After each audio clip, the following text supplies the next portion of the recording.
there's people on the internet who don't like us. Do you consider them enemies? Yes. You do? My therapist ghosted me. I just thought about that. What's up, you guys? And what about school? But don't worry, everything is cool. I'm your host, Julyssa, and of course, I am here with the boys, Steve and Brennan. Say what's up, you guys. What's up? And how y'all doing today? I'm Doing pretty good. I'm doing pretty good. How are you doing, Julie? I'm doing pretty good. Janel's not back yet, but No, she'll not be at back. all. She'll be back soon. She will be back soon. We miss her a lot. Her energy, it vibrates through this room when she's in here. How are you guys doing? How was your guys' Valentine's Day? It was cool. That's it. Yeah, it was cool. It was. It was. It You was guys thrilling. are private in your romance. It was thrilling. We went to Six Flags. Oh, wow. Yeah, so we spent it at Six Flags. Any interesting tidbits about your story? Trying to think. Well, I haven't been there in a while, so that was pretty cool. It really felt like riding all the rides all over again. Oh wow, very So- romantic. Do they still have the Impractical Jokers roller coaster? That's a thing. They have Bro, one? we rode it. You don't remember? What? Yeah. When? Which one That is time we went with that one guy, And and there was like 0 lines. Should Remember? not be named. Do you remember? It was hot as fuck, but there was no lines. Like when nobody is was it there. hot as fuck there? This had to be like 2017. No, I don't remember. I don't remember. Yeah. But what I did it don't look know. like? They just fucking it was Is it one like of they the had, no, like- it wasn't their own. I don't think it was like they made it specifically for them. Uh-huh. It was like a roller coaster that they just were like, oh, I'll just put like the Impractical Jokers That's on it funny. for like it was like a collab. I feel like maybe. Google it. I feel like maybe. Impractical Jokers coaster. You didn't see anything like that, Julie? No, I didn't. Well, they broke up. Remember the Impractical Jokers? Yeah, I remember. Didn't one of them get allegations? No, I think that was BuzzFeed. Oh, okay. The Impractical Jokers were featured taking on the intense Intimidator coaster at King's Dominion. No, that's not. No, Six Flags. Shit. This time I got my laptop out, guys. Nothing's coming up, dude. What do you mean? I swear nothing's coming up. Look, I'm not even fucking around. Look up images. I don't. It's not looking. It's not. This isn't. I'll find Six it, dude. I Flags. promise you, I'll find it. Mandela effect. No, dude. no. Don't do It's this. not real. Don't do this to me. He must have dreamt it. They You're just that big of a fan. but they don't have the Drop of Doom anymore, and they closed down Oh, Superman. wow. What? Really? Why? I don't know, but it wasn't open. I mean, it was always shut down, so I'm not surprised. What, Superman? Yeah, it was always like out of order. so I'm Also, not this surprised. was the first time because I feel like we used to go a lot when we were younger. Yeah, we used to go all the time. I don't remember this, so correct me if I'm wrong, but there was a lot of roller coasters that were shutting down. Oh, Do you that's- remember I when don't people? remember I that. remember normal. as a kid, people always getting stuck on some of them. Yeah, Well, it's that's Like, normal. remember they got stuck on Ninja? Is that what? it's Yeah, called? yeah, that one always breaks down. Tatsu breaks down a lot. Am I tripping, or is Ninja like it's like a box, right? Like you're running. Kind of, it's like a ship, kind of. It's You're like like a boat. dangling. It's like a boat. Oh, Yeah, it's like a boat. Yeah, Yeah. I don't think I've been there since like 2016, 2017. I know. I This is need to like go 10 back years to. now. Damn, I know. I need to go back to. Honestly. It What was about pretty you, cool. Brandon? How was yours? it was good. It was chill. Went to dinner. It was a nice dinner. Yeah, it was That's really cool. nice, yeah. That's cool. It's Any classy. interesting tidbits from your night out? No, not that I can recall. Watched Attack on Titan after. That That's was cute. Cool. That's cute. We're at the part where the Beast Titan just talked. That actually scared me. Oh I wow! was like, oh shit. I don't know how many talks? people have seen it. I've that never are Dude, seen it's it. been but out good. for fucking like over 10 No, years. I know, dude. but no, I know. Not even in a spoiler sense, but I'm like, I don't know if people know what you're talking about. But a lot of it's people good, have seen dude. it. It's good. I've Julie, never seen it. exactly. I don't feel like she'd like it. You don't think so? I've tried to watch. I think I tried watching the first episode, I don't think she'd like it. and then I didn't get beyond that. I don't think she'd like it, if I'm being honest. It Oh. can get a little scary. if I'm being It honest. can get a little scary. I used to get high and watch it, and it'd give me like panic attacks. Not for reals, but I will I'd say have to, though, like, I will pause it. say though that anime, I'll give it this. It's pretty cool how they're like pretty realistic to about how like a person would probably react to that situation. true. Or other animes like Goku would be like, nah, like eat me. I'm gonna avenge my father. Yeah, you know, and it wouldn't, or they'd hit the famous Dragon Ball death smile where they're always like, and this one they're like, no, please. No, yeah, it's pretty well, because gruesome. I've seen, they like freeze, like when they see Yeah. the. No, yeah, that Yes. first episode is traumatizing for sure. Feels like I'm getting PTSD as I'm watching it. I'm telling you, it used to freak me out. I used to have to pause it because I would get high and watch it. I'd be like, it's too much. Dragon Ball I don't characters know. would just they'd smile. I kind of do like the spooky like animes though. Like that. Did you ever watch Death Note? Yeah, Death you Note like was Death Note was pretty good. fire. Death Note was fire.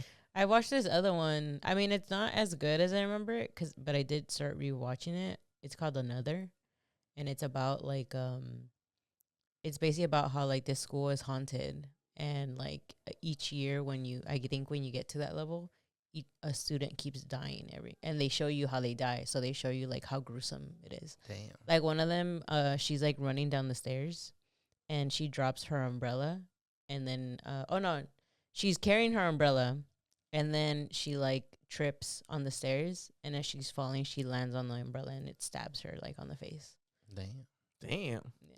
That sounds interesting though. Wow. Okay, well, this is maybe a little outdated for our audience, but today we're gonna be talking about the Bad Bunny halftime show. Yeah. Unfortunately, we recorded last week's episode the day it happened, so this may be a little delayed.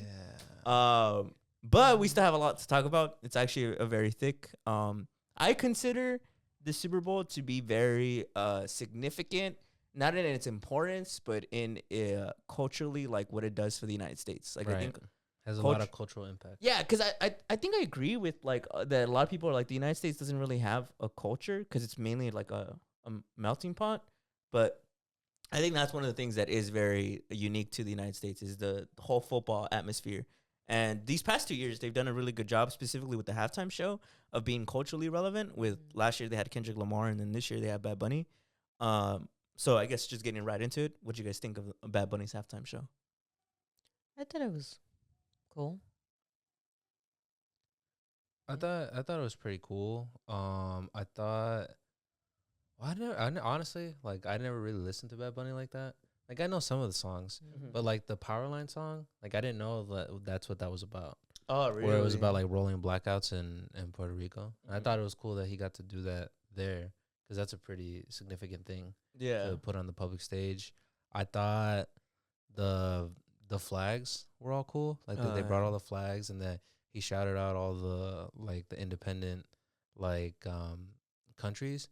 But I think I just enjoyed seeing all the community like felt seen. Yeah, So for that sure. part I liked a lot because I'm like, now that I think about it, I don't think there's really been like a Latino like presence in the Super Bowl like that.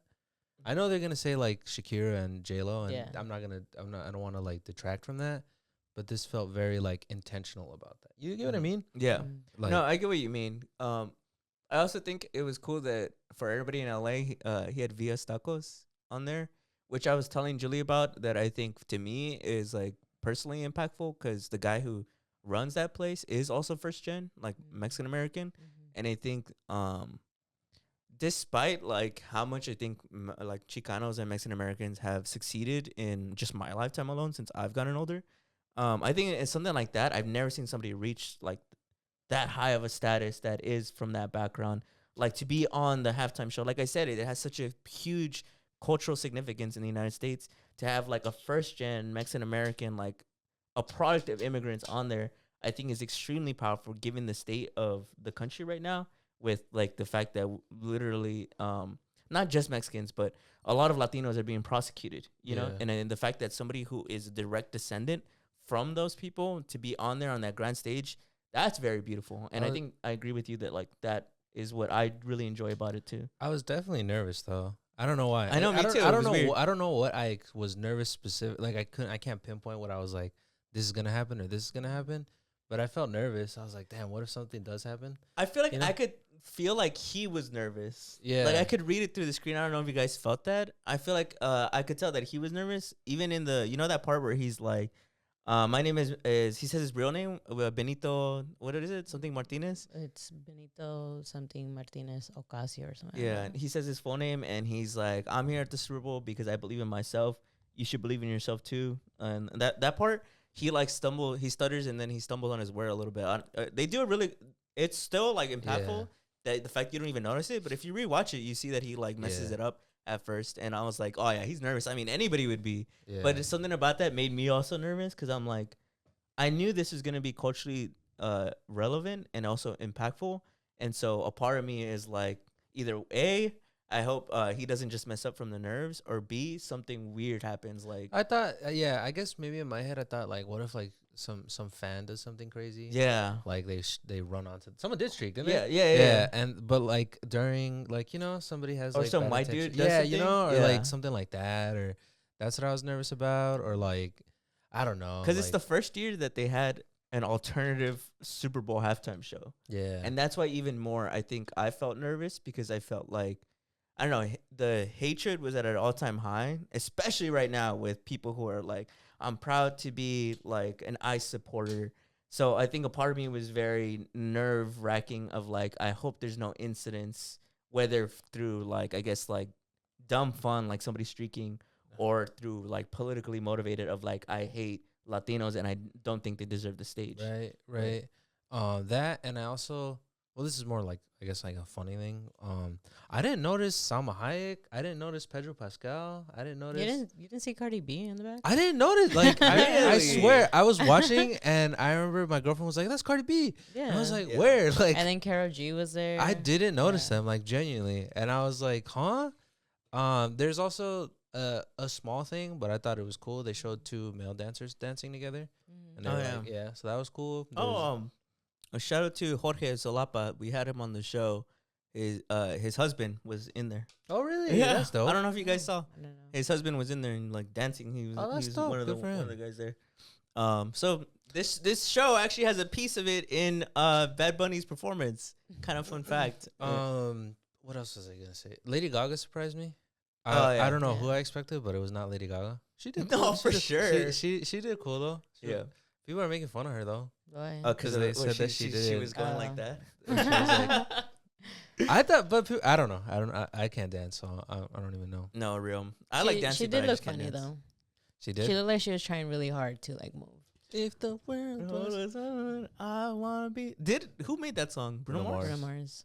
I wonder why they chose that song. I think to a certain aspect it's because it's in English and it's popular right now. Oh, But I was also like, Bruno Mars, isn't that motherfucker like in debt and in Tel Aviv right now?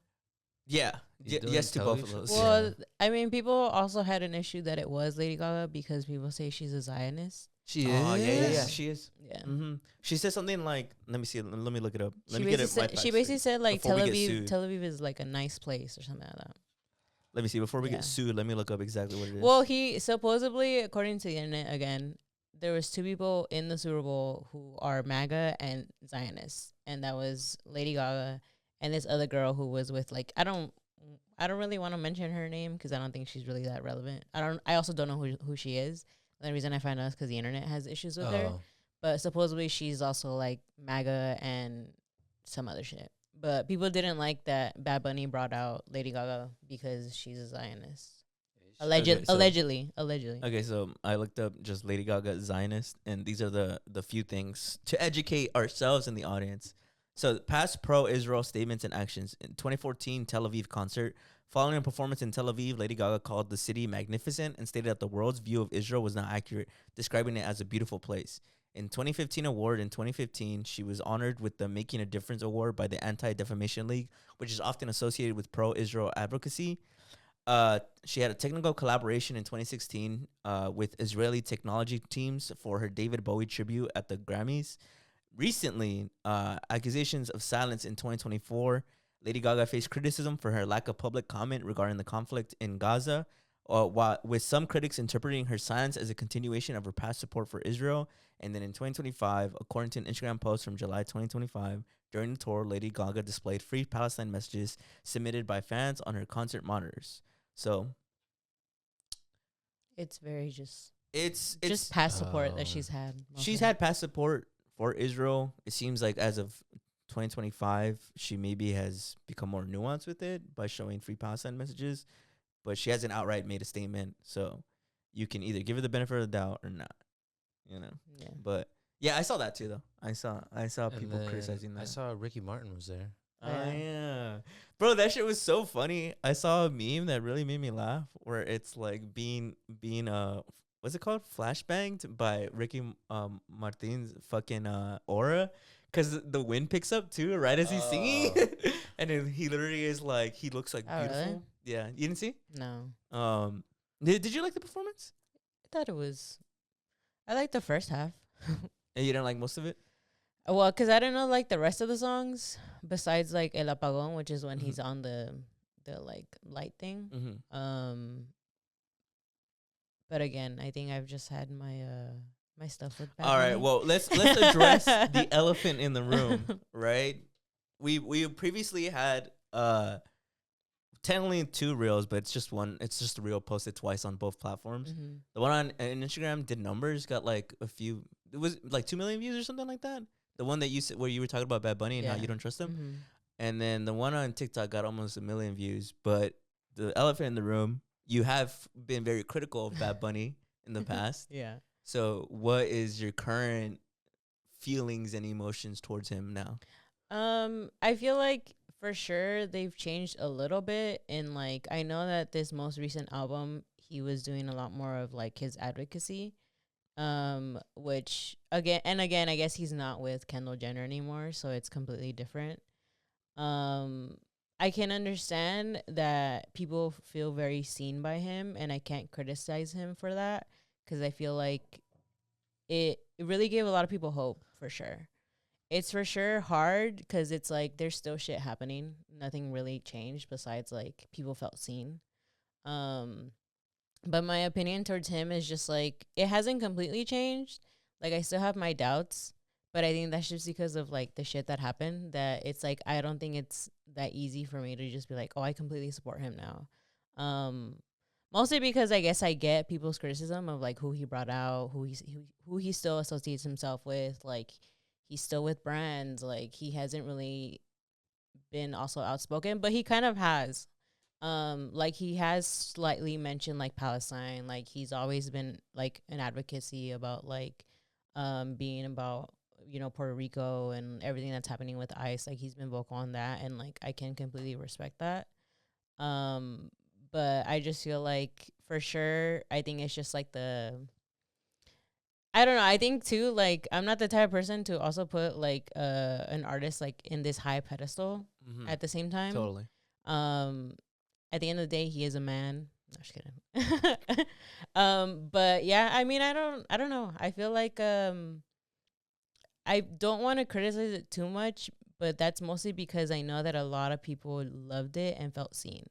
And I kind of did feel the emotion like when I watched it, because it was nice. Like it was nice hearing that like everything he was saying, like everything he was doing, especially like shouting out all the different countries. Like I think that was really good, because I saw the videos of when people were like, we finally heard our country, like it wasn't just Mexico, which was really nice. And like and seeing people's like emotions towards it.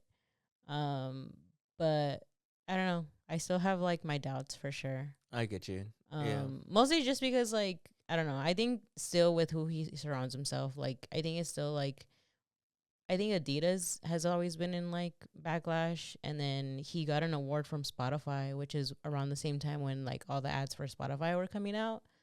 So I thought that was kind of weird. 'Cause I don't know, I think a part of me is still like, at the same time is like, because he's still so vocal about all these other things, I don't get why he still doesn't like go against these different brands that affect these people, you know? So I think that's why to me it's a little like, I get it. Like he's an advocate, and he's also human. He's not perfect. Yeah, right. Like, but at the same time, it's like there's still those small things there. Yeah, no, I get you. I agree with that part of like not putting any celebrities on a pedestal. I also think, like in general, any person it should be always open to criticism. Like I don't think you should ever like completely think of somebody as like a saint, you know? Because like humans are mortals, and putting people on a pedestal makes them gods. Yeah, you know. But at the end of the day, everybody's mortal. Everybody bleeds and makes mistakes. Yeah, like he's not my guy. Like he's not the guy that I'm very much like. I don't know, like this is the guy who's gonna make the change for us. Like because I don't know. I think there's still just a lot of things that need to be done, you know. But at the same time, I don't want to overly criticize him anymore because of all the backlash that he was getting during this time. Like the fact that he was getting criticized of like, oh, we need an American to be in the Super Bowl. And it's like, he is like, he's Puerto Rican. Like it's like, they're recognized, but like that fool Jake Paul, who was like, I can't believe we're going to have a fake American sing the halftime show who openly hates America. Yeah. What do you guys think of that? I think it's just stupid. Like, yeah. I mean, also, the Paul brothers are dumb. Yeah. I mean, his older brother came out and was like, I don't agree with what my brother said. I still don't like him either. Like, no, I know, but I'm just saying, just for context. I also think that what he was saying was also just for clout. Like, yeah, they're the ones that for sure I would never believe whatever they say. Like, oh yeah, for sure. Whether they say like how they were like, no, we should like support him. I'm never gonna believe that. He also probably has CTE. That they actually believe that. Right? Probably. Like, I think people underestimate how easy it is to get CTE. No?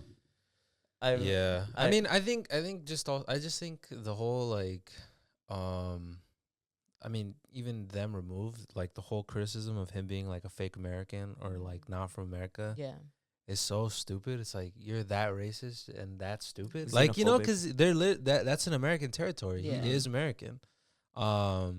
And that to me highlights, you know, just how racist people are now.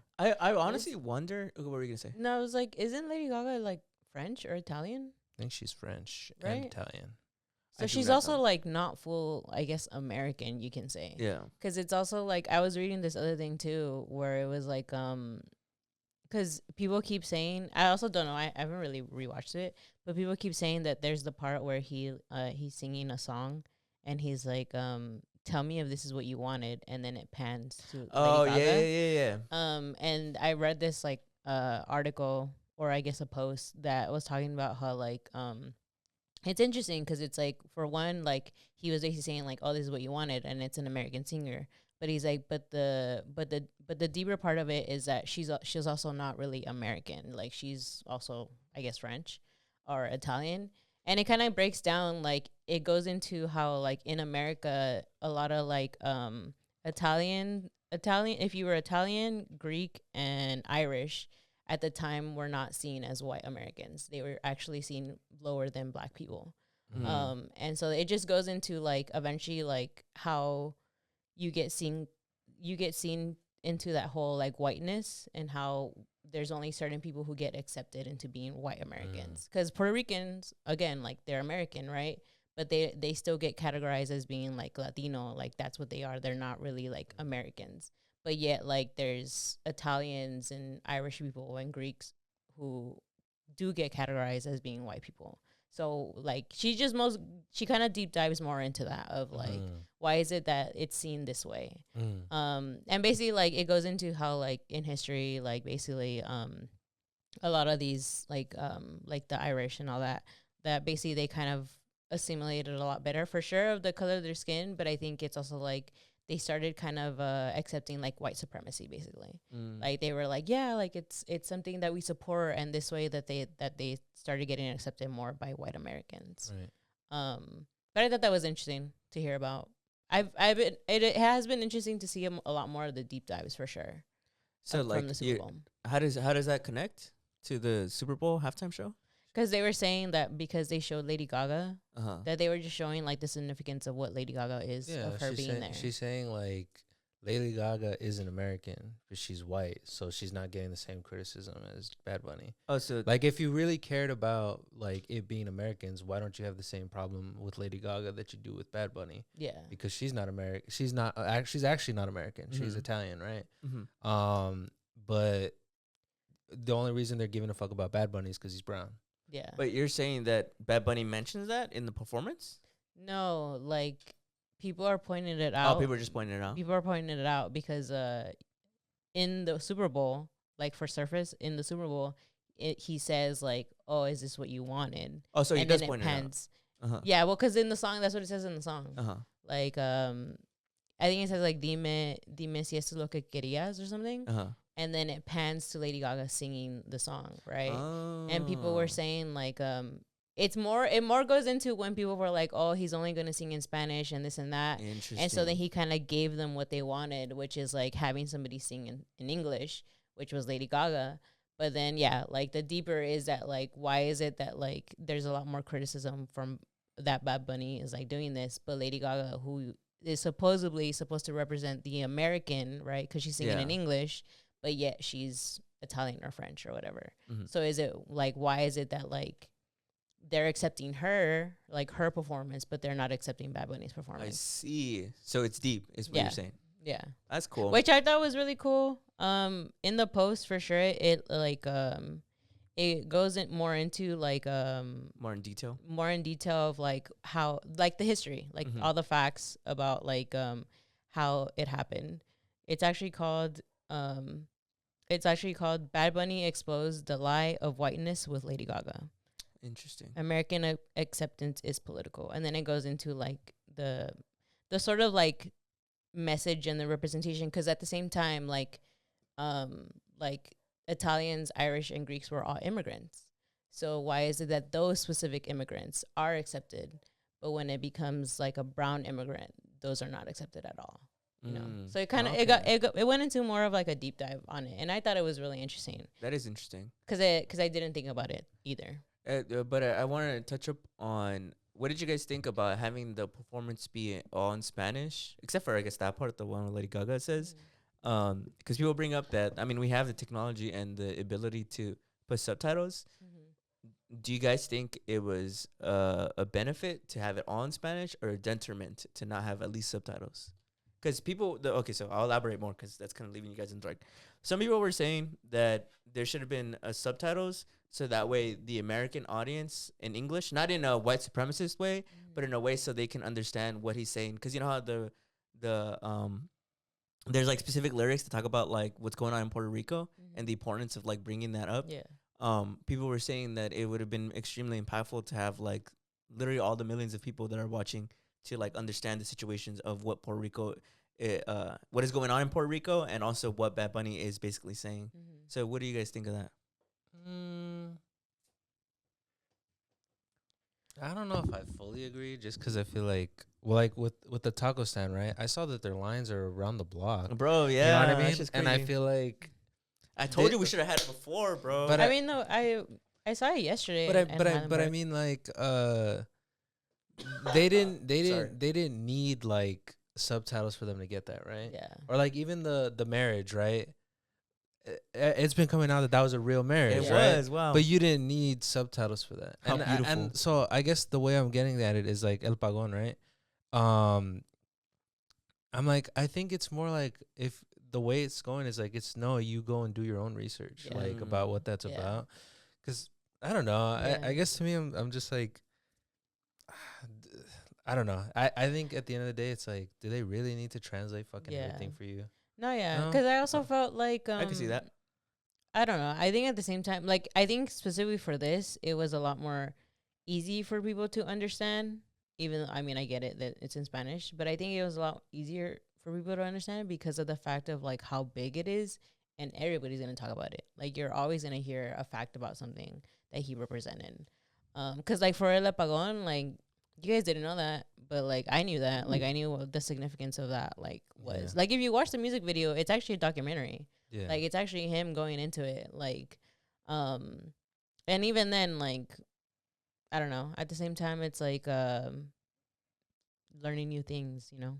And I feel like I don't know. I don't think it really does anything bad for it to be in Spanish. Like, I think it was very significant that it was in Spanish. No, I agree. And I think that's part of just, like, the story within, like, for the Super Bowl, I guess. I felt like I was in an exclusive club, dude. I feel like I was in an exclusive group because I could actually understand Spanish. It felt like, if to me, like, and the same thing, I don't want to glorify or put Bad Bunny on a pedestal because he's human at the end of the day.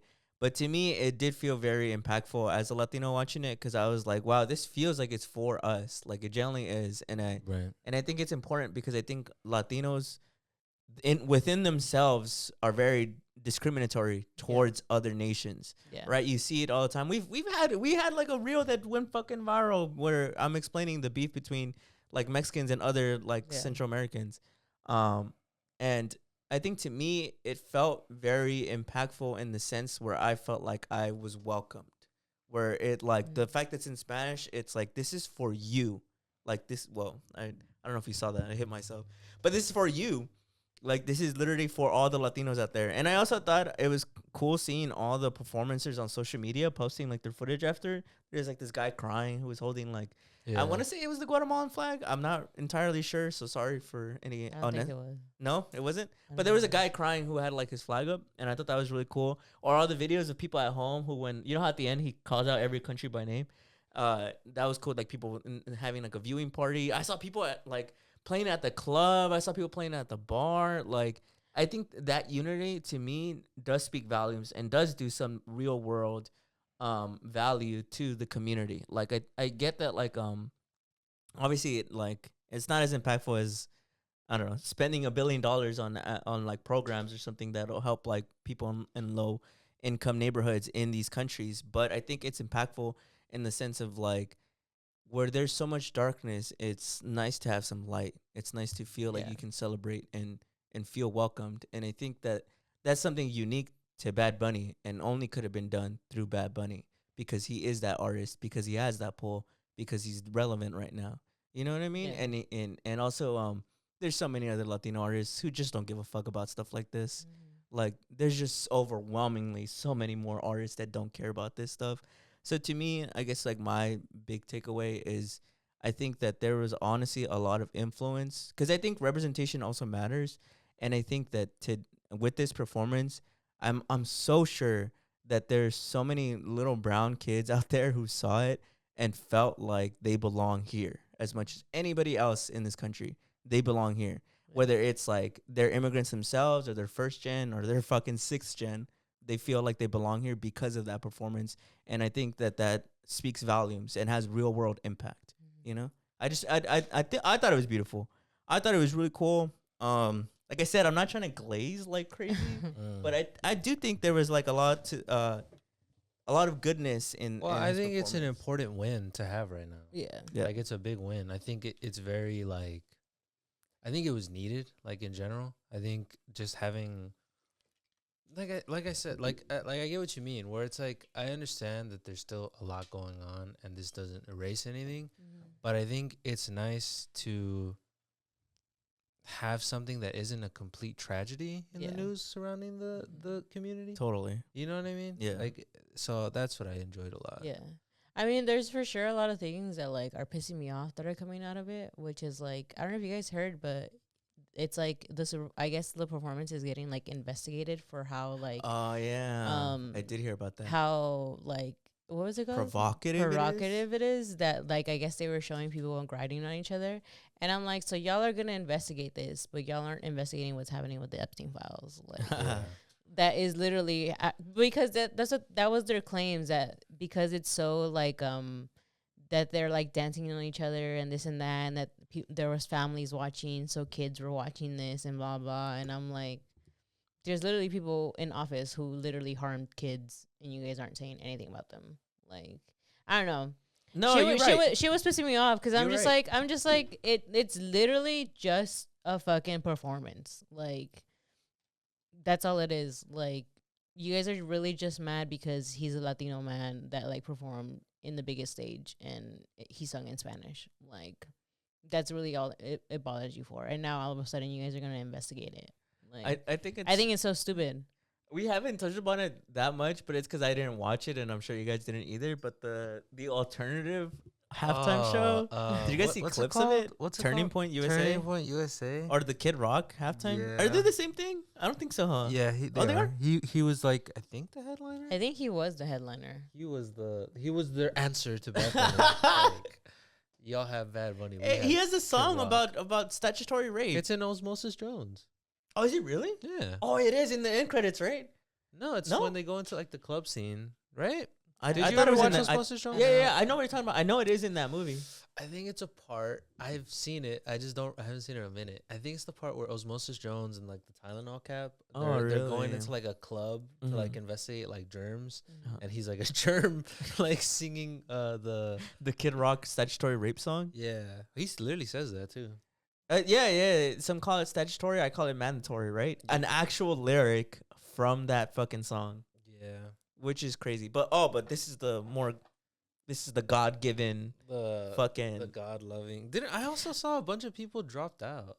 Yeah. Wasn't Creed supposed to be there? Supposedly, people were saying that they were never signed up, and then they just said that. They just said falsely advertised them. Oh, yeah. That's what I had read, at least, that they were never actually like signed on to do it. I saw also Green Day performed at the Super Bowl before it started, and also said that I should quit their jobs. Yeah, right? That's cool. Green Day's cool. That's cool. Yeah. Did you see that? I didn't watch the Green Day performance. I was driving on the way. But they said, yeah. But yeah, it says Bad Bunny's halftime show is being federally investigated. Republican lawmakers are calling for investigation into the Bad Bunny Super Bowl halftime show, alleging the NFL and NBC knowingly aired sexually explicit content during Bad Bunny's performance. Which I think is like so stupid. I thought we lived in a free country, man. I thought we lived in a free country, dude. It's not just for white people, dude. Just for white people. Not for Just Latinos, not for minorities, dude. Yeah, what the fuck, man. No, yeah, they said it was borderline pornographic. I'm not even kidding with you. I feel like I've seen way more raunchy things on the Super Bowl. Probably, but dude, they're not white, so GG's. Well, because I think, well, I don't know. I mean, for sure, it's just like embedded in racism. Because I mean, the only thing that I've also heard is too. I think for Rihanna, she also got like people had issues with hers, and then for sure people had issue when it was the Janet Jackson one. That's like the biggest. That was like the biggest one. But I think it's so twisted, like, because this is football. Like people are out there giving each other brain damage. Like it's a really violent sport.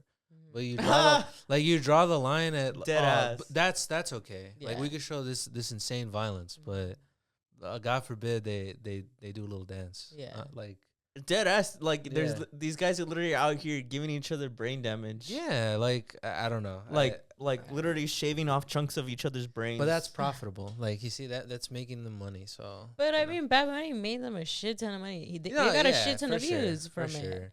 I don't know. I mean, I guess I don't know. I feel like there's a ton of people who tune in just for the Super Bowl.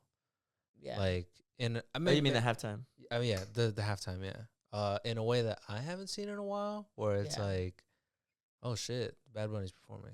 Because I didn't want to watch the Super Bowl. It also it did suck the fact that like it was a pretty boring. Oh my god, nobody had a touchdown for like half of it until like I don't know, maybe like the third or fourth. In my lifetime, and I've been watching them since I was like a kid. It was arguably one of the worst game wise. Arguably one of the most boring, I guess. Worst is blowouts suck in my opinion. Subjective. At the big you want to see like but whatever. Yeah, but I guess moving on from the Bad Bunny halftime show performance, there was a few other things that I wanted to touch upon before we move on from the Super Bowl. There's a couple of ads in there, and of course, everybody's favorite thing are ads. I think I only coincidentally, okay, but I don't want to steal your thunder, so go ahead. No, wait, go ahead. I was gonna say I feel like I know which one you're gonna bring up, and coincidentally, this is probably one of the only ads I actually saw. Really? On the Super Bowl. Like I saw maybe 3 of them, cause I tell you the game was boring as fuck. So I was like, they're not gonna do shit. Like this is over. Remember I texted you? I was like, this shit's over, dude. I do remember you said that. I saw the Dunkin' Donuts one where they de-aged them. That one was weird. Wait, which one? The Dunkin' Donuts one. I told you about it. The one where it had Joey from Friends. They basically had a bunch of 90s sitcom icons and they de-aged them, but they all looked uncanny as fuck. Yeah, they looked. There's that one. There was the anti-Semitic one. Yeah. Oh yeah, that one was crazy. Coincidence. I swear to God, I was literally being like, "Yo, guys," because I was telling my girlfriend and her brothers, I was like, I heard there's gonna be like a crazy ad about, and then it played. There was that one, and then what was the other one I saw? I think it was the Jurassic Park one where they also get de-aged. Yeah. But that one looked better than at least the Dunkin' Donuts one looked weird. They're all like, I'm gonna watch it. I don't think I saw it. The Dunkin' Donuts one? Yeah. what fucking think I sitcom is saw Ben it. Affleck in? I don't think He's pretending to be Good Will Hunting, right? Yeah. Okay, yeah. He's I was pretending like, to be Good Will Hunting and Ross. Question.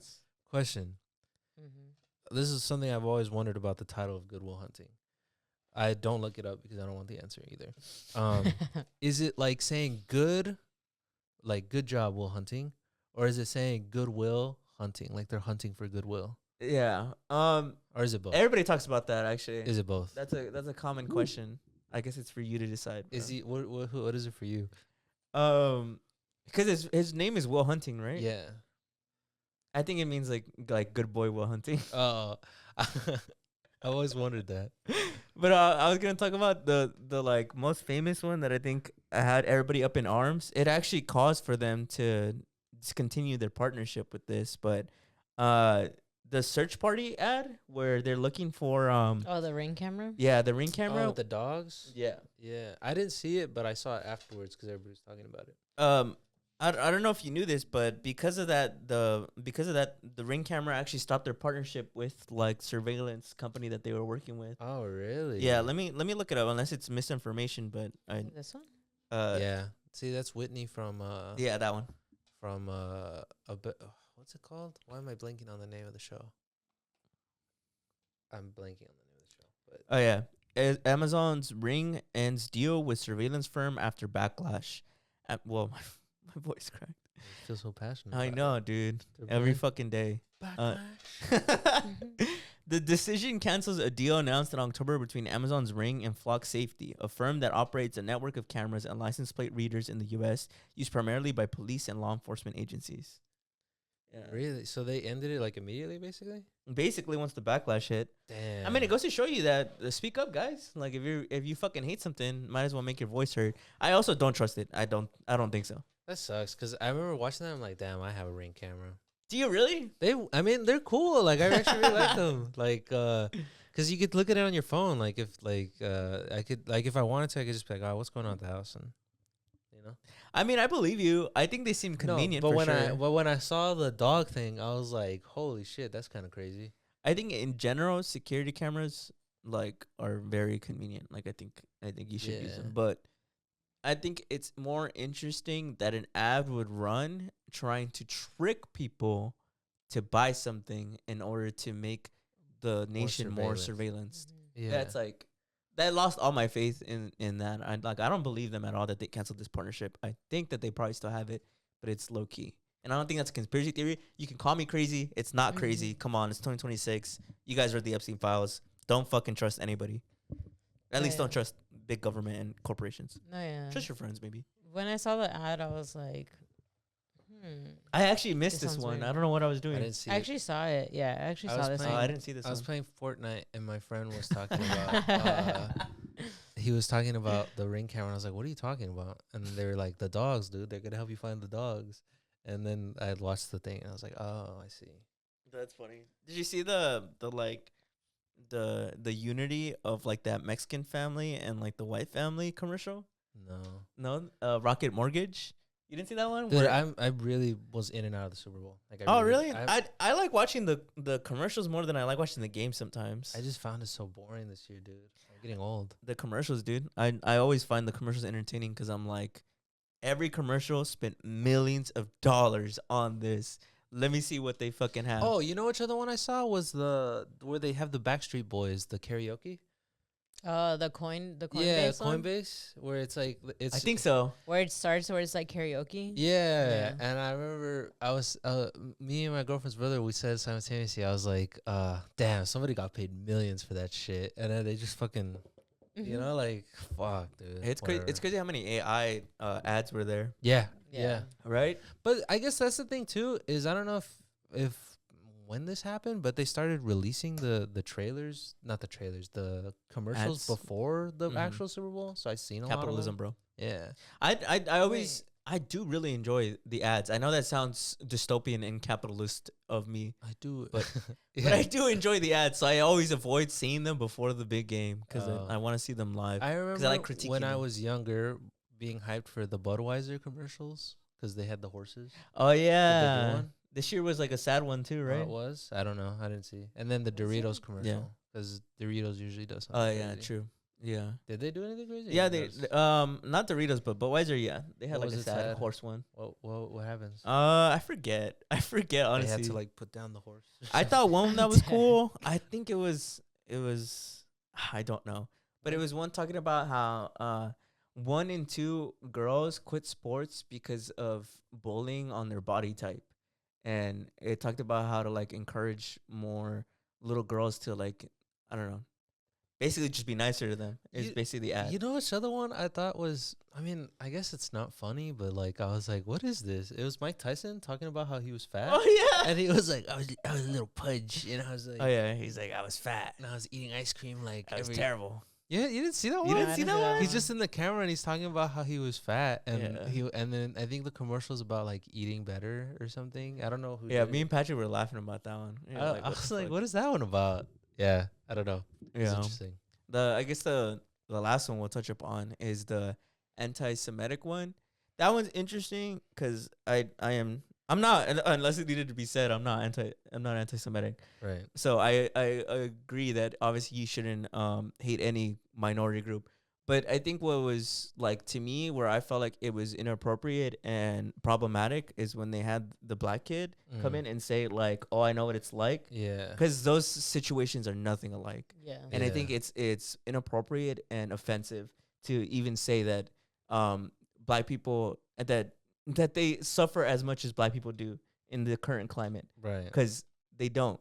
Yeah. You know, and I don't think that's anti-Semitic to point that out. I actually think it's offensive for them to even have that on there, Yeah. because it feels like it's really what's it called? Like, can I try to use ethos? I guess like to be like, oh, you know, I'm trying to prove my point, but it comes off as offensive. It's like if I don't know, if you had suffered greatly in your life, and I'm like, dude, I know what it's like. Yeah. You know, and it's like I can empathize with you, but I don't. Doesn't mean I have to be like you and me are basically the same, bro. Yeah. You know what I Yeah. mean? That's all I wanted to say about that one. Yeah. It was pretty crazy. Yeah, right. But I also don't remember that many other commercials. I feel like they were kind of boring too. There's a lot of AI ones. Yeah. There's a lot of creepy ones. A lot of there. Oh, there was that one. Do you guys ever get this where you're like, I can't tell if this memory is misplaced. So I don't remember if I saw this during the Super Bowl or if I saw this separately. Mm-hmm. It's these ones of these 2 robots and they're like drinking. Oh yeah. I don't know when I That saw was it. on Super Bowl. Okay. Yeah. What the fuck was that one even about? It's like water, I think. It's like Yeah. a water commercial. But that was AI, right? That Yeah, was it was all- AI. That's why they crazy, looked all man. creepy. Yeah. You guys see the one of I think Serena Williams advertising like basically like what's it called? The body losing drug? What's it called? Ozempic? Ozempic? Did you guys see that one? No. It was like one of the first ones. Really? Serena Williams. Yeah, I'm Really? serious. You guys didn't see that? Mm-hmm. All right, now I gotta open up my laptop again. Yeah, you guys didn't see that one? I forgot what it was. It wasn't called Ozempic, but it was a weight loss drug. Bro, Stevie's been telling me about so many like ads. Didn't see any of them. Didn't. Yeah, Serena Williams weight loss jab ad doesn't feel right. Growing backlash against Serena Williams for weight loss drug ad. What's it called? Disgusting. Damn, these guys are pissed. Disgusting weight loss drug advert by Serena Williams. Damn. Yeah, So it wasn't Ozempic? Was it one of those over the counter ones? it's like a weight loss drug. So Oh. basically, it's Ozempic. It's called GLP-1. Oh. I don't know what that is. I'm gonna see. Is GLP-1 Ozempic? Oh, Is it like Tylenol Ozempic. and Advil where they're more or less the same shit? oh, it is Ozempic. Oh. It's the same thing. Oh. It's just named differently. What? The thing that she's advertising is Ozempic. What's it G- called? Says yes, Ozempic is GLP-1 receptor agonist. GLP-1. That's what it was called. It's Oh. Ozempic. I guess it's like Tylenol and Advil, or it's the same shit. More or less. Wasn't there another one too? Wasn't it the his and hers one? Oh, him and hers. Yeah, I don't know. Isn't if that is. also? I don't know, honestly. Oh. I don't know if that is. I want to say probably, but I just know this one. Yeah, devastated to see Serena Williams advertising for GLP-1. Everybody's Damn. upset. I'm serious. You guys didn't hear about that one. That one was I didn't huge. see that one. Because I Serena Williams. That is pretty big. Because people are gonna get convinced to take it now. Yeah. Like And they had the advertisement of her being like, it's great. It helped me. Professional athlete like that. It's really disappointing. It's like, damn. Like, that'd be like if LeBron advertised Ozempic, bro. I know. It literally is. It's no joke. Serena Williams easily GOAT, no? From my understanding, I don't really follow tennis like that. I mean, me too. But I'd from be my opposed. I think understanding. so. I think she's the GOAT. Yeah. I'm pretty crazy. What was I saying? What do you guys think about like all the ads that they were putting out for the Super Bowl? Like what does that tell you about like America and stuff? Right now, they were probably prioritizing AI a lot, for sure. Because a majority of them were AI. Like, a majority of them were either advertising AI or were using AI. And we're very noticeably using AI. Yeah. Like, I don't know. This might be like a slight tangent, but I think it wraps back around. Maybe it's because I'm getting older. I feel like just seeing the Super Bowl commercials and just a lot of what's happening in the news, it's like crazy. Like, you never realized, I guess maybe like growing up, how dystopian so many things are. Like, I think it'll come around, but I was watching this TikTok about this teacher who was talking about like the things she prioritizes in class, things she doesn't prioritize in class. And it was really eye-opening. And then there was this other teacher who was like, sharing emails that I get from parents. And one of the emails was like, "Oh, you gave my son a B. Let's not do that. Let's give him an A." And she was reading these like ridiculous like and when I was looking at that, I was like, "Damn, the school system is just fucked up, huh?" Yeah. Like, going to school, you don't even realize that. That's something you don't even realize. And then like why that comes back around to the Super Bowl, or like these commercials, all the AI stuff, all the weight loss stuff, all the like, what else did they fucking beer and all this shit. You're like, damn, like, this is all just fucked up, man. Like, this is all just like. That's the way I look at it too. Whenever I see the Super Bowl commercials, because they're paying millions of dollars because they know most of the United States is watching this. That almost half of the United States is crypto, surveillance. Yeah, like all these things that it's I'm like, trippy. Well, all these things that I'm like, has it always fucking been like this? But like maybe as a kid, like, because I remember as a kid, the like commercials and the game, like, it felt fun. Like, it felt like, oh, this is gonna be fun. And maybe it was always like that. I was just too young to understand what I was. This being feels I like just feel that like image of the dog with its brain open. Yeah, right. You know what I'm talking But about? I'm like, there was fucking surveillance, fucking pro-Israel, fucking like, what the fuck? I was like, what the fuck is this? I feel like the ads used to be like actually like ads for specific products, like chips but like chips and like candy. And like they felt a little more like fun, like like they felt like bro, they paid millions of dollars just to do this like super crazy ad for Skittles, like like I remember the commercials being that. I don't remember them ever being something that they advocate for something so crazy like the fact of like the surveillance or like like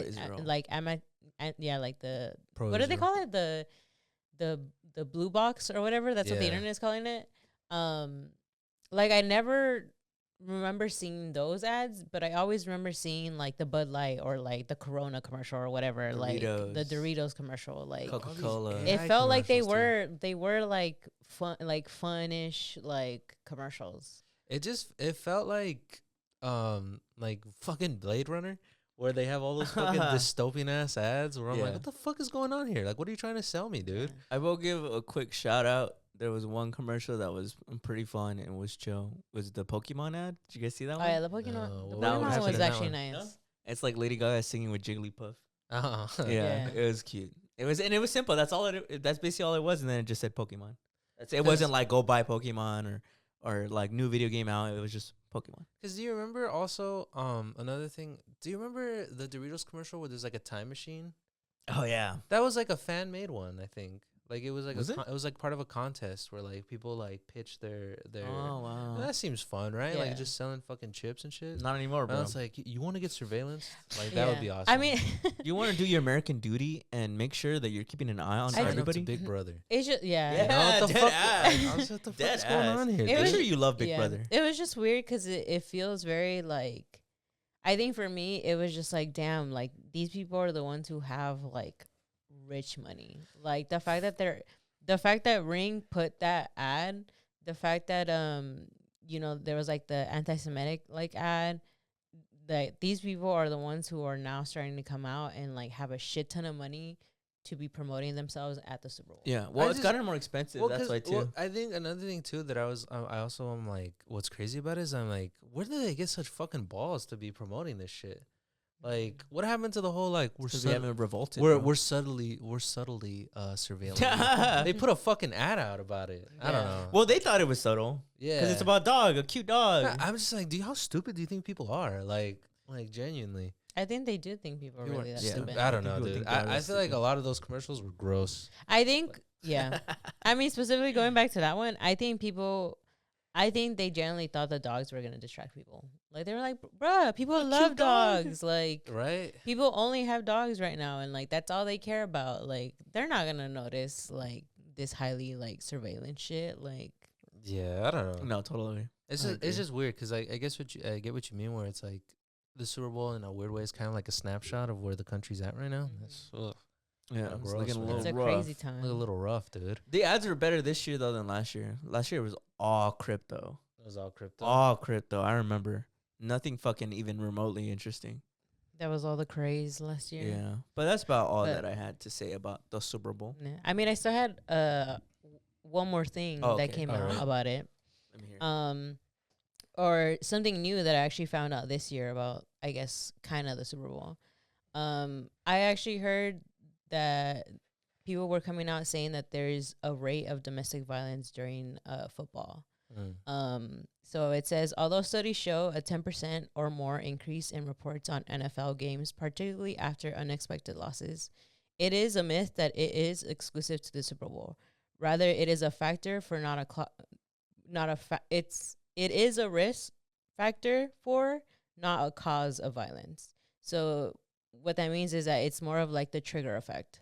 So while not a cause, the emotional stress, increased alcohol consumption, and gambling associated with high-stake games, including soccer and other sports, act as trigger for violence in relationships where abuse is already present. And a 10% increase in domestic violence calls in comment on days on NFL team losses. So during the time when football kind of starts, there's an increase of domestic violence. It doesn't say that it's like it causes it. It's already like, if it's already happening, it just increases it a lot more. There's a higher chance of it happening. Is that unique to football or is that like all sports? It happens in other sports, because I tried looking it up, and it does talk about like it's different in countries.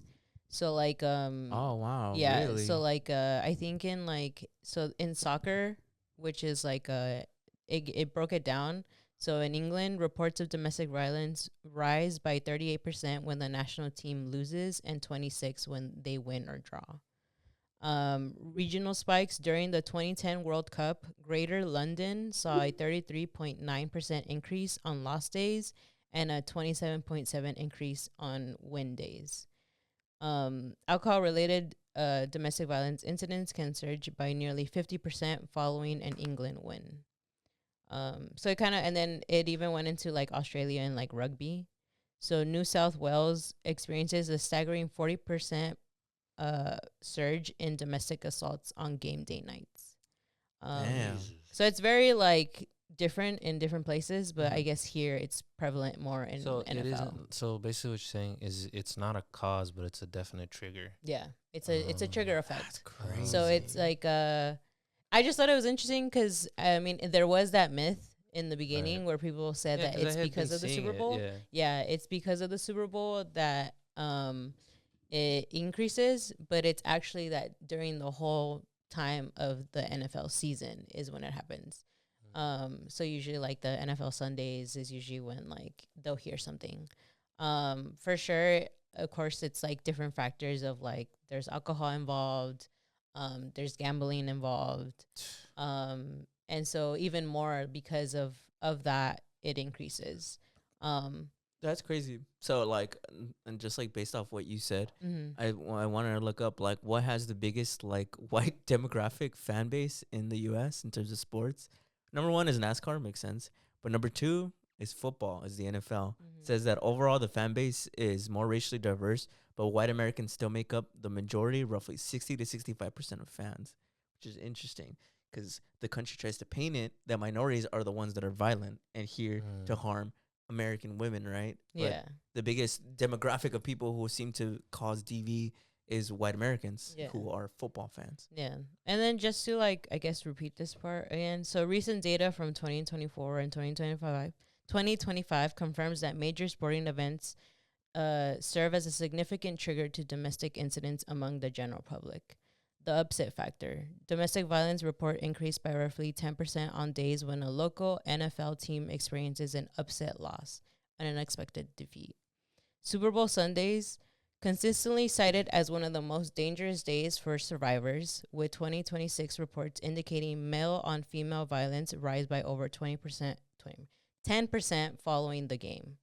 Sports betting influence. In states where mobile sports betting is legal, the spike in intimate partner violence following an unexpected loss is even more pronounced due to the added financial frustration of losing money on a bet. Damn, that's crazy. Yeah. So I thought it was a pretty insane thing to, like, I guess, find out about it. Because, again, I didn't know this either until recently. And I actually saw, I first saw it through a TikTok. It's actually this guy who's a therapist, and he kind of like, he mostly always talks about like relationships, like what you should be asking your partner, this and that. And then, but this time his video came up about like the Super Bowl, and he was saying, did you know that like, the Super Bowl is the time when domestic violence like rises or whatever? And then he's like, there is a slight debunk to that because it's not just the Super Bowl. It's actually throughout the whole entire season of the NFL. That's wild. And so then, but this is more to say too that like, it doesn't cause it. It's just more of like when it's already something that's already happening in the household, it's a trigger. Yeah. Which is really sad to hear. Yeah, I feel like if I was a woman, it would make me kind of hate sports or like the idea of like fanatics. Yeah. You know? Well, I think it was just crazy too because I was telling Steve about this. I went to like this tech summit because it's the All-Star and they were having this thing. And they actually had not all of them, but they had like all the people who run these like gambling like sites, like these, what was it? I said like it was FanDuel, DraftKings, Kalshi. I forgot the other one, the Poly something. And Polymart, yeah. And then the host actually had asked them like, what are you guys gonna do to kind of prevent men from like getting addicted to gambling? And I remember they kind of went into it, but they kind of didn't. But the whole time I kept thinking about, because I had just heard about the Super Bowl thing and like the domestic violence thing. And I was just like, but I feel like I get that that's important too. But like, what are you guys going to do too that now it's even becoming more dangerous for women? Because I'm like, people get angry when they lose money, especially like money. Like I can see people getting super violent off of that. Like, what are you guys actually going to do to do more preventions on that? Like, because it's just really sad to hear that that's like a thing. Like, it's just like, it just sucks. And I think right now, like with the ads too, specifically, like they promote a lot of gambling. Like they say that like, oh, you should like do this. And like, there's like betting for anything at this point. And it's just like, there's like, it to me, I just see the more of like the increase of like that type of violence. And I think it's just sad to know that that's existing. Right. And like, I don't know, to me, it was just like, crazy to hear that that's like something that's happening, and the fact that all these things are still being very much like promoted, and then you should do this and that. Like there isn't that thought of like how this is affecting, you know, people who get affected by DV. But yeah, that was just something to like bring up about it, because I think it for sure came up a lot this year. And again, like this is the year that I actually found out about it. So it's pretty crazy. Yeah, no, I think it is important because I think also it gets swept under the rug because it's like it's such an ugly side of the like the Super Bowl. Like I've generally never heard of that. Yeah, and it's important because like I mean they should. I mean if it's that well known that you could statistically see it, there should be more prevention. I think it's just also terrible, like just to see, because obviously it's always been an issue. It's not just suddenly an issue. Yeah, but it's terrible to see right now. in conjunction with the Epstein files, because it's like I mean, I'm sure you're more aware of this than I could ever be, but there really is like a culture of not believing victims or not supporting victims. And that's something that I think part of the whole civil thing of like seeing how really twisted the world can get is like with the Epstein files and with these domestic, you like, I don't know. It's just so crazy that how not seriously it's being taken. Yeah. How there's little to no care surrounding it, specifically with the people in charge or who are responsible for these kinds of things. It's insane to me. Like when we bring up the Epstein files, it's insane to me that there's hardly any talk about like how the victims are doing, how nobody believed the victims, how they've been shouting this for years and nobody believed them. And even now that it's being exposed after people like begging and crying for these to be exposed, it's more led into like this weird like conspiracy like fuel and second satanic panic kind of thing, instead of this whole like discussion about believing and supporting victims and that kind of thing. And I guess in conjunction with the football and domestic violence and stuff like that, it's also like a huge issue because I don't know, it's insane to me how quickly people will tune out a victim because it has something to do with something that they like. Yeah. Like, I like football, though. Like, it doesn't... Yeah. Don't worry about that shit. Or, like, I like that celebrity who was in the Epstein files. It's probably all bullshit anyways. Yeah. You know, it's just really weird and eye-opening how belittled victims get, how drowned out their voices get, how dehumanized. Yeah, it's insane. Like how quickly someone will turn their back on them. You know? Like, yeah, totally. I think for me, it's just more of like it just felt like another reminder of, again, as speaking as a woman, it just felt like another reminder of how much women are not respected and seen as humans. Like it, especially when the whole Epstein file thing came out and like. I saw this post that like had said like the Epstein files are the best representation of America. Dozens of women coming out and telling their stories, yet they don't believe them until the files came out. And even then, like, it's still not like a believable thing. And then hearing about this, right, too, it's just like it's just so telling about like how people generally don't care of women and victims and this and that, and like how we keep telling them that we come so secondary, and like how the country's so like in the patriarchy, and like people still don't believe us. Like, and I think to me it was sad in that fact of like it's still just another reminder and the continuation of how people mistreat women. Right, because I was watching this video breaking down, because there's so much about Epstein that I'm just like, how the fuck did I not know about this? Yeah. Where he had like a deal where he got to just sleep in prison. I had no idea. Where there's a member in Trump's cabinet who's responsible for cutting that deal, where basically Epstein could leave prison to work, but he was on fucking vacation and still assaulting women and trafficking girls. He just had to sleep in prison, basically. Have you ever fucking heard of it? I've never heard of that. No. I sent you guys the video, I think, yesterday on TikTok. But I bring that up because it's like, no, there is a culture, and like there has been a precedent set, specifically with the Epstein files, of just disregarding victims and disregarding like women and people who come forward, because that's fucking insane, dude. These are little girls who are victims. There's like hundreds of victims that aren't getting justice. Like, and it's just waved off. Like, how devastating of a fact is that? That this monster who did that, didn't have to do any time. Like, he literally got away with it. Yeah. Nothing happened to him. Yeah. And there's the president in office who, like, emboldens that, empowers that.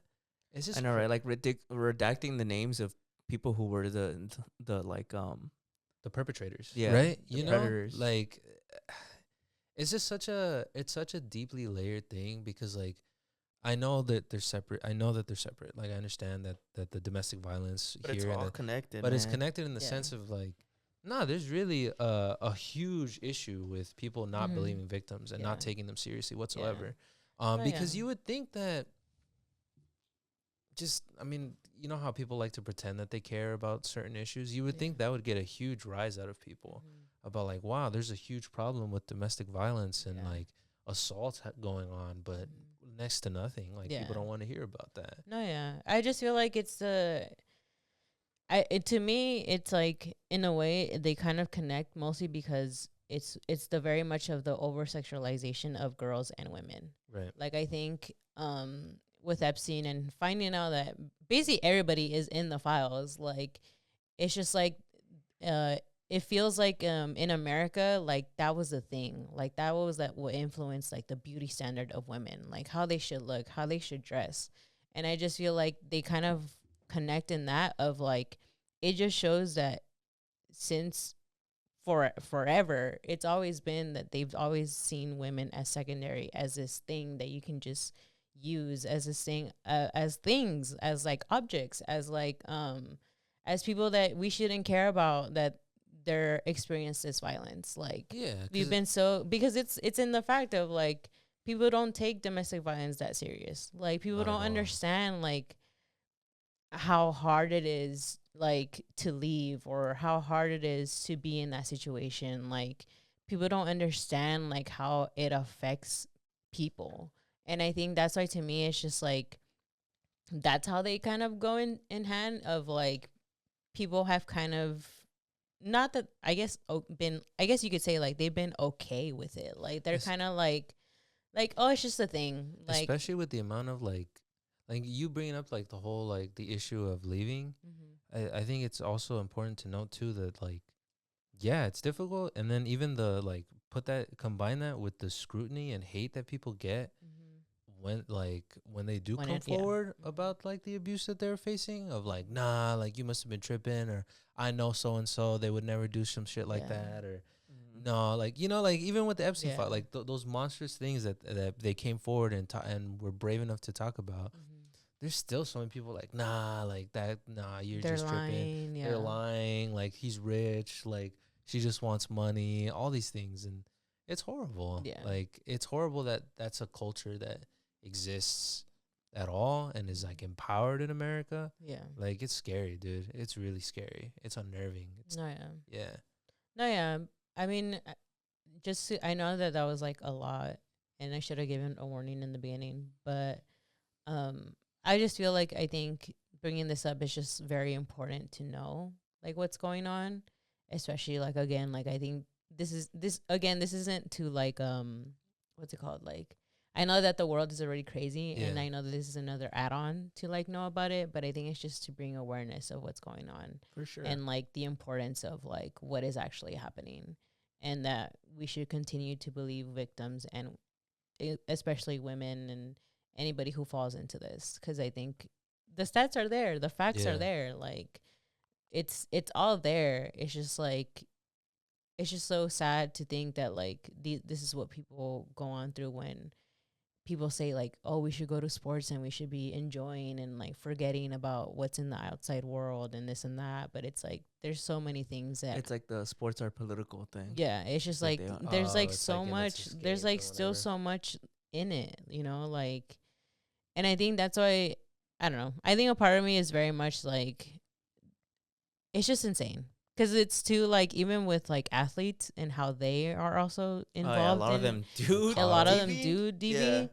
And I think it's just so crazy to hear that even in their own fans, it's kind of, like, happening as well. And how they get, the people get, those athletes get coddled and nothing happens to them. Nothing happens to them. They don't get reprimanded. Yeah. I've seen harder reprimandations happen because of weed than, like, I've seen people, and this is a crazy statement, I've seen people stop being fans of athletes over homophobia faster than over DV. Right. Yeah. No, yeah. But that's why to me, it's just like, I think it's just important to know of like how much this is affecting. And I mean, at the same time, like anybody at the top who's managing all these sports, all these different things, probably doesn't really care. Like they only care about their money. But again, like I think as people who actually watch and like support these people, like I think you should be very aware of what you're supporting. It's not, you're not powerless. The fans are the reason these sports places exist. Oh, yeah. If the fans get educated, then we can make so much change. Yeah. I think like I guess to like address your point of like, I know this feels like adding a lot, but I think that humans are very capable of withstanding a lot, and I think that we can hold so many things and still have the will and the power to move forward and make real change. You know? Yeah. And I think like just a quick like note to not note, but like callback to when you brought up like gambling. I saw recently that gambling is becoming a huge issue. Like, Yeah, it a is. huge like addiction issue because of all the sports betting and all that stuff. And It's I so think stupid. well, I bring that up because it's like I feel like it's so irresponsible to just like as a fan of anything or whatever to just be like, nah, like let's not bring this conversation, let's not look at this stuff. Yeah. Because then that like opens the door for anybody to take advantage and prey on you. Yeah. Because it's like, I don't know. I if I was a fan of something, I'd be like, get this fucking sports betting shit out of here, dude. I'm just trying to watch the goddamn game, dude. You know, like, I don't know. Maybe that's me because I don't like gambling. Yeah. I'm not into that. Yeah. For But sure. I think it's kind of annoying. Yeah. Like I don't know. I've never had fun losing money, so I would never Yeah. get into that stuff. And I think especially going back to like what I said, where I went to the tech summit and kind of meeting the people who are the heads or their CEOs. To me, it was even more of a confirmation of like, these people don't give a fuck about you guys. Like they don't care. Don't deserve your money. They don't deserve your money. They generally don't care that it's affecting you financially, physically, emotionally, whatever it is. They don't. They only care that they're making millions of dollars off of you. Like, yeah, because it's like, I don't know. And you were in person, and like, seeing these guys. And I was seeing them. They were literally fighting with each other because they were basically because they're basically greedy. Yeah, they want more money. Because literally all the questions that they would ask them about, like, because the point of, I think, them getting brought to that tech summit was to talk about how gambling or like sports betting, if you want to call it, is gonna help and benefit the NBA. None of them ever not benefit humanity, not benefit society, not benefit the individual, benefit the NBA, benefit the NBA, benefit and they never people. and also they never answered that question. Instead, what ended up happening is that they ended up fighting with each other, or I guess kind of arguing. They weren't yelling, but they were going back and forth about like who has the better app, why it's better for consumers, why like they're whatever. Can't wait what for it the was. revolution to come, bro. And and then they did get asked I the can't actual. wait, bro. One of the actual questions that was important, which is what are you guys going to do to prevent this from hurting young men? But they specifically said young men. And I thought that was important, right? Because it is like, it's in everything, right? One of them was literally just like, well, we don't really try to promote to young kids. We try to do it to 21 and over. It's a fucking kid's game, though. Yeah. Like, and literally none of them could answer it. At the end of the day, one of them, and I think it was like the Polymar, ended up like talking about something else and challenging this other guy or whatever about like some shit about like government and how he doesn't like that there's like laws about gambling and this and that. Stupid. And but that's why to me it just showed even more that like they generally don't give a fuck. Like even if it was that they were trying to benefit, like all they could have said was like sports betting is important because like it actually helps the fans be more interactive with the game. But None of them said that. I literally thought of that. I was like, I literally could market this and be like, oh, it's because like it's important because it'll literally help like the consumer be engagement. Like it'll help people actually watch more. Like if you're betting on something, you would want to watch that, right? You would want like the anticipation of you actually watching that. None of them said that. None of them said any single thing of like how it would benefit any single sport. All they talked about is whose program was better. And right. I'm like, they generally don't give a fuck about you guys. Like, you guys are over here losing money, and all they care about is literally stealing your money. I guess at that point, I'm like, how can you even, like, with a straight face say that it's, like, an escape? Like, well, because one, it's like, they're saying, like, how do they not market to young kids? There's people in the NBA who aren't old enough on paper to gamble either. Like Cooper Flag is 19. Yeah. Like That's a good point. and he's not himself old enough to gamble. So this whole like, oh, we're not marketing to young kids. Dude, there's kids who want his jersey. There's kids playing in the league. There's kids playing in the league. Like, what the fuck are you talking about? Yeah. You're not marketing to kids. It's a But kid's yeah. game, you know? But it's also like, I don't know. How is that even an escape at that point? Like, how can you, all these people who are like, don't bring that in here? I don't know. No, it's not. And it's funny because it kind of relates, I guess, to our last segment in a way. Our question of the week. Because it just reminds me of how, like, people in power and rich people just, like, how do they benefit humanity, right? Yeah. How do they, what do they do for society? So, in that sense, guys, we're giving you a really hot button question this week because nobody fucking answered our question last week. That's not true, actually. Some of you guys did. But We'll give you shout outs at the end. yeah, but I realized that we need to give you guys real questions, real hot button issues, and real shit that makes you guys think. So, Julie, what's today's question of the week? So the question of the week is religion good for humanity? And this is a really big question considering our demographic of supporters and people who view us, because Latinos seem to be a very big religious group, is what I'll say. Does anybody want to go first? Wait, so we're answering it? Yeah, Yeah. we always Okay, answer them. Okay. Do I think, is it good for society? Humanity. This is what we said. Oh, yeah, you're right. And I was the one who You're the one who yeah. said that too. I think religion is the opium of the masses. What that mean? With Karl Marx said that.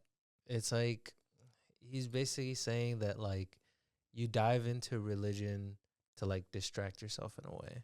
Like, I think it is, at least. Or also to, like, I guess, like, make reality more palatable in the More sense palatable. of, like, Not, yeah, we're going to that's better. die That's- and, like, all that shit. Yeah. Sorry. no, I was just kidding. No, yeah, exactly. Well said. And that's kind of how I feel about it. At least in times like this, Yeah. where it's like, I know we keep coming back to this, but, like, I saw this video about, like, this girl talking about the Epstein files, and she's like, can we all agree that Jesus Christ is real? Like, then if like, Oh, I if- keep seeing videos like that.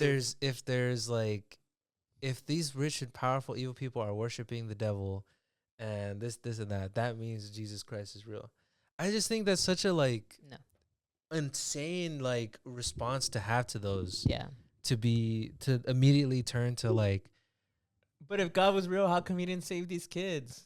well, because I'm just like, Why would he let this happen? We need a theologist here, a believer. I don't know. Definitely is because a little I biased. think for me, I think that does so much worse than good than a lot of these people who are religious are imagining. Yeah.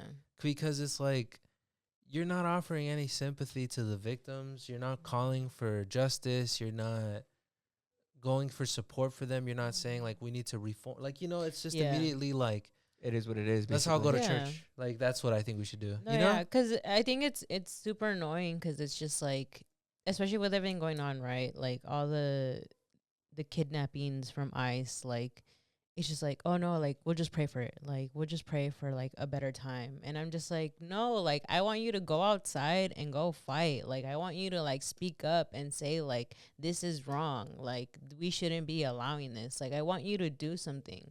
I don't want you to like pray. Like what is that gonna do? That's not Yeah. gonna do anything. Yeah.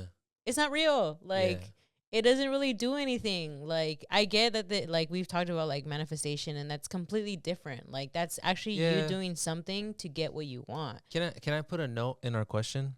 Mm-hmm. I think Sure. I think for me, I'm more. I think for me, I'm not necessarily speaking about religion as a whole. I'm more speaking about Christianity. I was gonna Okay. say. I Because was I like, it think- seems like Because I think there are a lot of beautiful religions Yeah. that haven't been touched and infected by Western ideologies. Yeah. real. And that's not at all who I'm venting my frustrations with. I'm really only frustrated with Western Christianity influenced religion, Yeah. because I think that's been such a scourge Mm-hmm. on society. You know what I mean? Yeah. And I think in a lot of ways that the wrongdoings of that religion have been overcast into Yeah. everybody. Mm-hmm. Just, I mean, I understand like Christianity is what, like the number one or number two, like most followed. Yeah, in the religion. world. Yeah, But that doesn't mean everybody It's else definitely up follows that there shit. in the But Mount that Rushmore. doesn't mean everybody else that. So, but when I say religion, that's who I'm talking about for the most part. You Well, know? Yeah. in case the audience wants to hear it, so then answering the question, is religion itself good for humanity? I guess I bring that up because I feel like the way Christianity has been practiced has really infected the way I feel religion in its own has been like presented. Yeah. So do you get what I'm trying to say? Yeah, I get what you mean. Where it's like where I feel like it's tough for me to answer that because it's like I think my idea of how religion is practiced is so unbelievably influenced by Christianity, Catholicism, and Western practices of religion. Yeah. That for me to make that blanket statement, I feel a little irresponsible just because I'm like, I think I'm only familiar with and referring to that religion. Mm-hmm. So as a whole, I'm going to say probably not. I just think the one that's most dominant or the way that it's been practiced and taught has been almost like a poison. And I think it's infected a lot. Does that make sense? Yeah. Yeah, it does make sense. Because I bring this up. I saw this video on TikTok talking about karma, and she was talking about how like Western karma is so much different than actual karma originating from India. And that like when people say like, oh, karma's what goes around and comes around, she's like, no, it's not. That's not at all like what is taught or what it is or what is presented. And she goes on to explain like how it's originally, but that the way it's been presented is a extremely Western, influenced by Christianity, completely separate thing. And so that's why I kind of bring it up, is because I don't think the blanket statement of all religion is bad is fair, because I think there's a lot of people and a lot of cultures and beautiful countries and all these things who practice religion in an awesome way. But I think Christianity has sullied that. I get what you mean. Because it kind of reminds me of like when people talk about Latinos, and because there's so many Mexican Latinos, you say Mexican and it's like, well, but you're over. Yeah. You get what I mean? A homogenized identity. Yeah. And I think that in a lot of ways, Christianity has homogenized all of religion and made it look bad. Because I think even in school, or like even like when we went to Catholic school, there's parts of the stuff that we learned where they dogpile on other religions and say like, oh, well, this was barbaric, or they shouldn't have done that and stuff like that.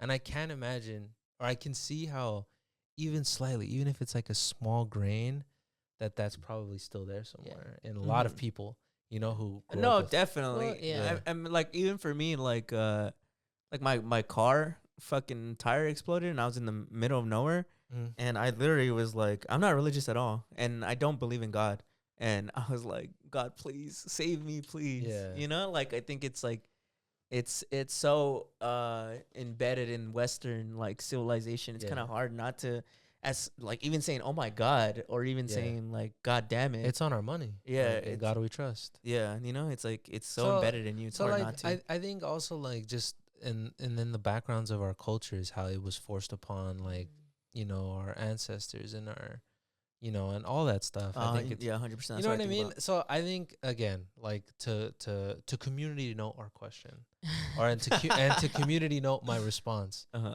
I feel like Christianity is the opium of the masses. Oh, okay. That's what I'm more saying. And religion, answering the question itself. You feel you could say like the other religions haven't been given a chance to shine to see what they could do for humanity. I guess for me it's more of just like, now I am curious as to how other religions are. Well, because I feel like I genuinely, and this isn't like I'm not a cop-out answer, I think. I genuinely don't think I can answer that. Because I only have been exposed to one religion, like really. I can understand like that. I've really only been exposed. So my idea of religion is so unbelievably tainted that for me to genuinely give you an unbiased take, I'm ill-equipped to do that. I can see that. You know what I mean? Mm-hmm. Because at a certain point, there's other spiritual practices or religions that I'm like, they're so ingrained in culture and like community, and I think they're really beautiful. Yeah, like some of the stuff that I in passing see about like indigenous like religions, or even just spirituality, about how how they view women or how they view transgenders or how they view like all these things or their connection to the earth. It's so opposite end of the spectrum of what we were raised with, or at least what I remember from Catholic school. You know what I mean? So the stuff. That was a really good response. Yeah, I think I really like that one. Julie, you want to go first, or you want me to go? No, you can go. Can you read me the question one more time, just so I know I'm answering the same way everybody else would? Is religion good for humanity? I think it can be sometimes. I think I've seen some real life people do good and change their life based off religion. And I guess opposite of that, I'm not thinking of Christianity. I'm thinking of like Buddhism or like other stuff like that. Mm-hmm. I've seen people become enlightened through religious practices that I think I see beyond Christianity. But I'd have to put sometimes. I don't think I could put a yes. In fact, I do kind of with Brandon, I lean on a more like, no, I don't think so. But I do think that there is sometimes where there is a little bit of a value in it. Mm-hmm. But I agree so much with you where I feel like my idea of religion is so tainted in the Western society Christianity of like thinking about things. Because I think a lot of my problem is specifically with that religion. And, well, one, like the historical context, like for me, the biggest thing that I feel like why I'll always kind of never be able to fully be believing in Christian or Catholic values is because of the historical context, that there's written scripts that I read of actual like conquistadors meeting our ancestors and being like, teach them the Bible because it'll make them more obedient. Or even slaves, like there's actual historical context that's written down of trying to teach that to slaves in order to make them more obedient. And I'm like, to me, it's like, then therefore I see if I ever believed in that, it's a form of brainwashing me to be obedient, and I don't ever want to do that. But do I think that all religions are like that? Probably not. I mean, I would hope so. I would hope that there's some good ones out there. Yeah. And in a way, I think even spirituality is religion. Like, and I think that's why I have trouble with even aligning myself with like being like, oh, I'm not religious, but I'm spiritual. To me, it just sounds like, oh, I'm not religious, but I'm religious. Like, to me, that's what it sounds like when people say that. And that's okay. Like, I don't think it's bad. That's what I mean by, like, I guess when I think of, like, is religion bad for humanity? I put spirituality in there. And I think I've seen a lot of our generation hit spirituality and do good things and not be so tied in to the conservative values of, like, well, one, being oppressive towards the LGBTQ community. Or two, being, like, because I think there's a lot of white supremacy in the Western society of Christian and Catholicism, even though the religion isn't based in white culture. Yeah. But I think it helps push like white society forward. So I know this sucks because we're not giving like an exact answer, but my answer for is religion good for humanity? I'll say sometimes. Sometimes it is. I've seen some people grow from it. I've seen people our age who use spirituality, which controversial hot take, I think is still religion. I've seen people grow and become better versions of themselves through that. No, yeah. I just feel like I think religion, and again, specifically to, I guess, what is it, Catholic and Christian beliefs, I think a lot of it has gotten tainted for me. I think personally, I find it very annoying now. And I think it goes with, like, all the Christians who kind of, I don't know, like, I just think it's so, like, what's it called? Like, contradicting. Like, I think I mean, we went to Catholic school, right? We learned about you should be a good person and this and that. And I feel like every single time I've met somebody who is, believes in, like, the Catholic or Christian beliefs, like, it's just always been, like, they've never been a good person. Yeah. They've always been more hateful. They've always been, like, it should be this way, and very close-minded. And I think, to me, up to this point, it's always just been seen in a negative, like, perspective or whatever the word is. And I don't know, to me now, it seems like it's not good for humanity because of the way it has influenced people to be bad people towards people who they're just, they're the way that they're created. I guess if you want to go with like the way that they're created by God, like you judge them for how they are, but they didn't have a choice. Like I don't have a choice to be brown. I didn't choose to be a woman. People didn't choose to be gay, to be transgender. Like, and I feel like for people to judge them for that is just such a harsh thing. And like I have lost complete respect for those people. Yeah. And I feel like there is, I guess you could say, the outlier, right? That people have used religion for good to actually benefit their lives, to actually switch up their lives. And I think that's very great. But I feel like currently right now, there's a lot of people who are not using it for good. And I don't think it's really helping humanity right now. Yeah. Specifically in America, because that's where I am, that's where I live, that's what I've grown up in with like Catholic and Christian beliefs. Again, like how I've said, I think it was last episode where I hated the school that I was in because again, like since then I've always realized that people preach these things, but they don't actually choose to follow them.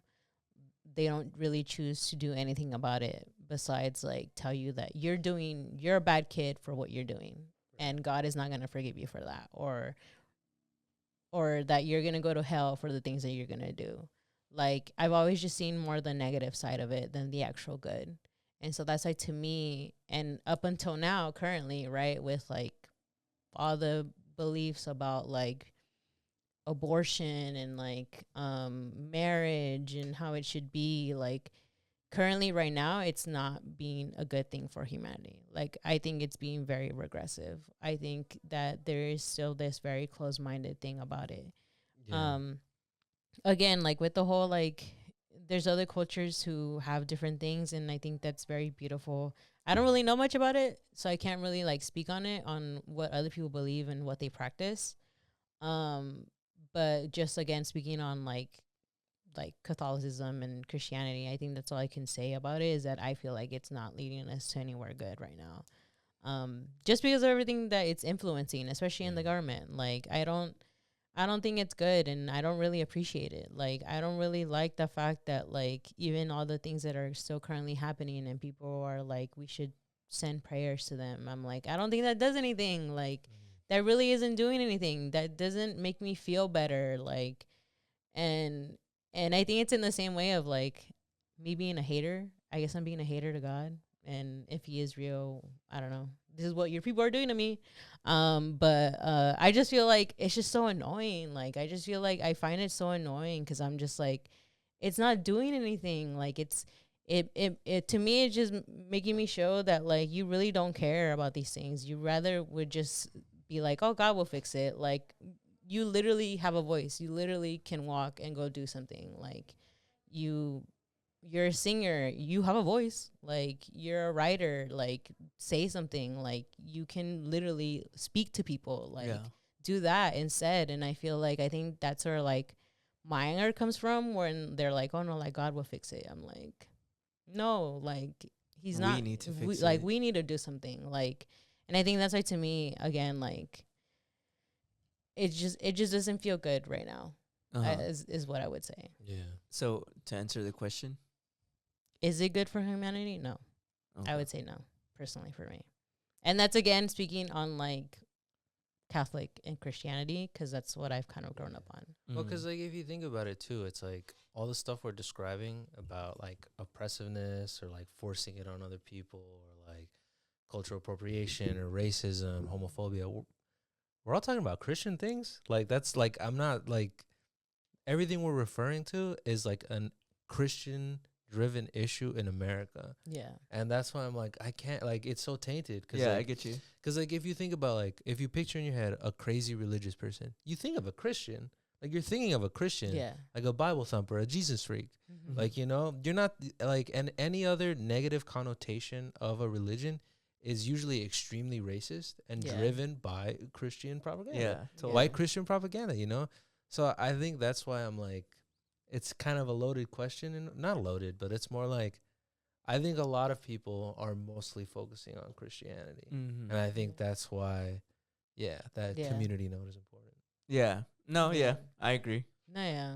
Because I have always seen, especially with women, being like, if God is real, why would he let these things happen to me? Or like, why would he let, like people die? Especially during COVID. I think a lot of people were even more like, why would God let this happen? Like, if he was real, like, I really don't believe in him. Cause like, why are all these things happening? Why is he letting like fucking Trump in office? Like, where is the God that you guys speak of? Like, he's not real. Right. Like, It's so weird too, cause like I never think of like the idea of there is no God as like a sad thing.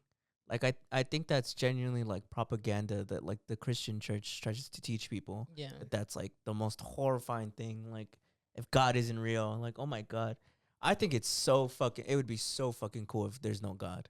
Like it would be so cool because that means that reality is literally whatever we make it. Yeah. And why not? Let's make it a good place. Yeah. Like because I think what I don't like about specifically the Catholic Christian faith is this idea of like of being punished for being bad, but bad has a set of rules of what exactly is bad. When really it's all subjective. What good or bad is. It's really more about I think like cause and effect for me. It's like if you do quote unquote bad things will be done onto you. But it's like cause and effect. It's not because of I don't know, God made these rules that you have to follow, you know what I mean? But that's what I think about. I think about like a lot of religion stems from fear. Yeah. And I never want to picture a world, a reality where supposedly this thing that made the universe can be so spiteful. And I think when I think of Catholicism and Christianity, God sounds so spiteful. And I don't like that because if God is supposed to be like my own father is not like that. Yeah. So why would God be like that? And I get it, cause some people do have fathers who are like that, but I don't. So why would I want Dios, God, to be spiteful, to punish me for making a mistake? My own dad doesn't. So why would God? Yeah. But obviously other people who like could hear this are like, well, my dad does. Yeah. So it makes sense that God would be, So it's Yeah. all like subjective and perception. And that's why I'm like, I don't think it's that bad if there is no God, because then that means you make your own reality. Yeah. You make it. If you feel miserable right now, you have the ability to do right, Do you think there's like a, I don't know if privilege is the right word, but is there like a privilege that you don't believe in something like that? Like that you're able to think enough in something like that? Like how you said, like the example of like dad, right? Like that you were very fortunate enough to actually have a good father, but there's other people who weren't. Like, do you think that there's like a privilege in that of like that you're able to at least say that you can't believe in a God in a way, right? Does that make sense? Does that make sense? Yeah, it does. I get what you mean.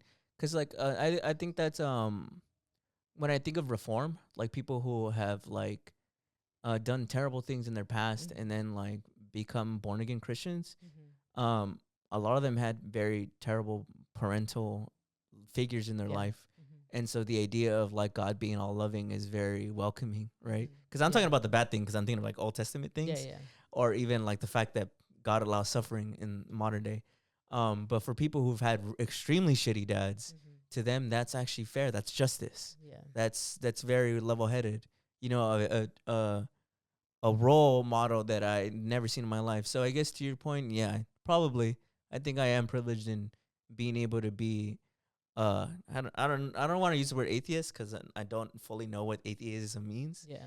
But to not believe in that stuff, I think probably does come from my privilege. Yeah, totally. No, yeah. Well, I just thought it was like an interesting thing from what you were saying, because I'm like, I wonder if that's like for us, because it's like we've never fully suffered in things to be like to want to like believe in those things, right? Because again, like I think religion also brings hope in a lot of people, and totally. And I understand that. Like again, like I think to me, again, like I'm not trying to be disrespectful to people who do, but I just feel like I want to give the disrespect back to the people who actually throw it at me and tell me that I'm wrong for what I believe in. Well, because like, how is it fair that people get to throw frustrations at you, but you can't vocalize your own frustrations? Yeah.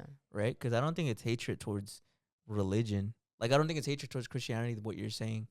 I think that it's all valid criticism. Yeah. Like, if people can be so violent and be like, you're going to go to hell for being born gay. And this isn't to you specifically, but to anybody. Like, you're gonna go to hell for being gay.